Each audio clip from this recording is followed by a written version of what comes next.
কামারহাটি পুরসভায় আবার শ্রীতমা ভট্টাচার্য তৃণমূল কাউন্সিলর 28 নম্বর ওয়ার্ডের তৃণমূল কাউন্সিলর তিনি আবার খবরে, কারণ ব্যবসায়ীকে ফোন করে হুমকি দেওয়া, টাকা চাওয়ার অভিযোগ উঠল এই তৃণমূল কাউন্সিলরের বিরুদ্ধে, শ্রীতমা ভট্টাচার্যের বিরুদ্ধে। যে শ্রীতমা ভট্টাচার্যকে দেখিয়েছিলাম আমরা সোমবার যে তিনি একটি সরকারি জমি বেদখল হয়ে যাচ্ছে, পল্লী কমিটি সেই বেদখল করছে বলে অভিযোগ, সেখানে গিয়ে প্রতিবাদ জানিয়েছিলেন এবং সেই প্রতিবাদ জানানোয় একটি ভিডিও ভাইরাল হয়েছিল। সেই শ্রীতমা ভট্টাচার্যকে ওই পল্লী কমিটির লোকেরা হুমকি হুঁশিয়ারি দিচ্ছে। লোক মারফত কাউন্সিলরের বাড়িতে টাকা পাঠানোর অভিযোগ, কাউন্সিলরের মা টাকা নেওয়ার ছবি নিউজ 18 বাংলার ক্যামেরায়। টাকা নেওয়ার অভিযোগ যদিও অস্বীকার তৃণমূল কাউন্সিলরের। এই আমার ড্রাইভার আর আমার বন্ধু এই টাকায় পৌঁছাতে গেছে, এই এখন টাকা গুনে ওকে দেবে। এসি তোমার মা বলছে আমার বাড়িতে এক্ষুনি সকালে টাকা পৌঁছে দাও। আমি নাচের স্কুলে বেরিয়ে গেলাম। 4, 5, 6, 7, 8, 9, কাউন্সিলরকে টাকা পাঠানোর অভিযোগ করলেন ওই ব্যবসায়ী এবং এই ভিডিওটিও দেখালেন। তার মায়ের হাতে তুলে দেওয়া হয়েছিল ব্যবসায়ীর থেকে টাকা। আর সেদিন কথোপকথন কি হয়েছিল শ্রীতমা ভট্টাচার্যের সঙ্গে অমিত কুমার সাহা যিনি ব্যবসায়ী, সেই কথোপকথনও তিনি ফাঁস করে দিলেন। দেখুন, এই আমার ড্রাইভার আর আমার বন্ধু এই টাকায় পৌঁছাতে গেছে, এই এখন টাকা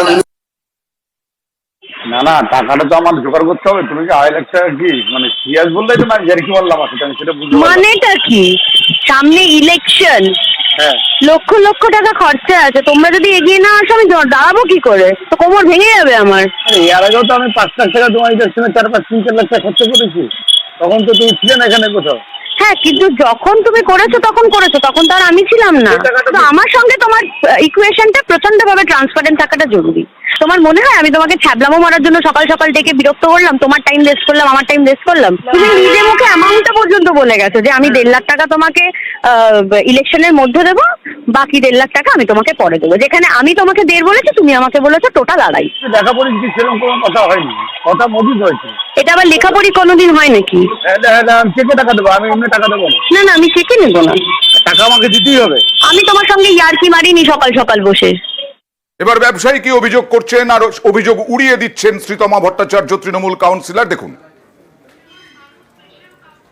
যদি আমি ওই স্পটে থাকতাম বা আমার ওইখানে কোনো ভিডিও ফুটেজ থাকতো বা ওনাকে কোনো বাজে কথা বলতাম, তাহলে তো আমার নামে থানায় কমপ্লেন করতো। তাহলে আমার নামে কমপ্লেনটা কেন তখন থানায় করলো না? দ্বিতীয় কথা, উনি যখন ইলেকশনে দাঁড়ায় তখন আমি ওনার হয়ে সম্পূর্ণ খরচাপাতি যা কিছু সব কিছু আমি করেছি। আমি টিএমসি করি, উনিও টিএমসি করে, চক্রান্ত করে কোনো জায়গায় নেই। উনি দিনের পর দিন যেভাবে টর্চারিং করছে, কখনো রাস্তায় দাঁড়িয়ে বলছে তুমি আমার দাদার মতন, আমি টালিগঞ্জে একটা ফ্ল্যাট কিনবো, 25 লাখ টাকা ধার দিও, তোমাকে আস্তে আস্তে শোধ করে দেবো, তোমার অনেক পয়সা হয়ে গেছে, পয়সার গরম হয়ে গেছে। প্রথম কথা, আমি কাউকে হুমকি দিইনি। টাকাটা উনি সর্বসমক্ষে এসে দিয়ে গেছেন। যেই টাকাটা উনি বলেছিলেন যে আমি কিছু টাকা তাহলে আগে পাঠাবো, কিছু টাকা পরে। মানি ছাড়া তো কোনো কাজ হয় না, সেটা একটা কনস্ট্রাকটিভ জিনিস থাকলে তবে তো মানুষ কাজ করতে পারে। এই অভিযোগটা এখন করার কারণ হচ্ছে তিনি হয়তো কোথাও গিয়ে ভেবেছিলেন যে তিনি টাকাটা আমায় দিয়েছেন। প্রথম কথা, ওই টাকাটা তো আমি আমার জন্য নিইনি, টাকাটা আমি খরচা করার জন্য নিয়েছি।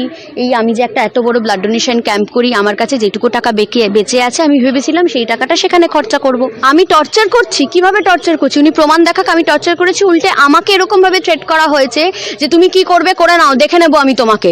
আমাকে তো ওনার ভাই ক্লাবের সামনে দাঁড়িয়ে বলেছে এই কথাটা, এবার আমি দেখে নেবো, সবাইকে পুঁতে রেখে দেবো। আমি অনেক বেশি আশঙ্কায় রয়েছি এবং আমি অনেক বেশি ভীত।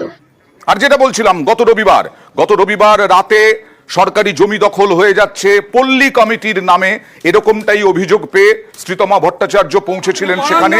এই ভাইরাল ভিডিও, সেখানে হুঁশিয়ারি হুমকির মুখে পড়তে হয় বলে অভিযোগ শ্রীতমা ভট্টাচার্যর।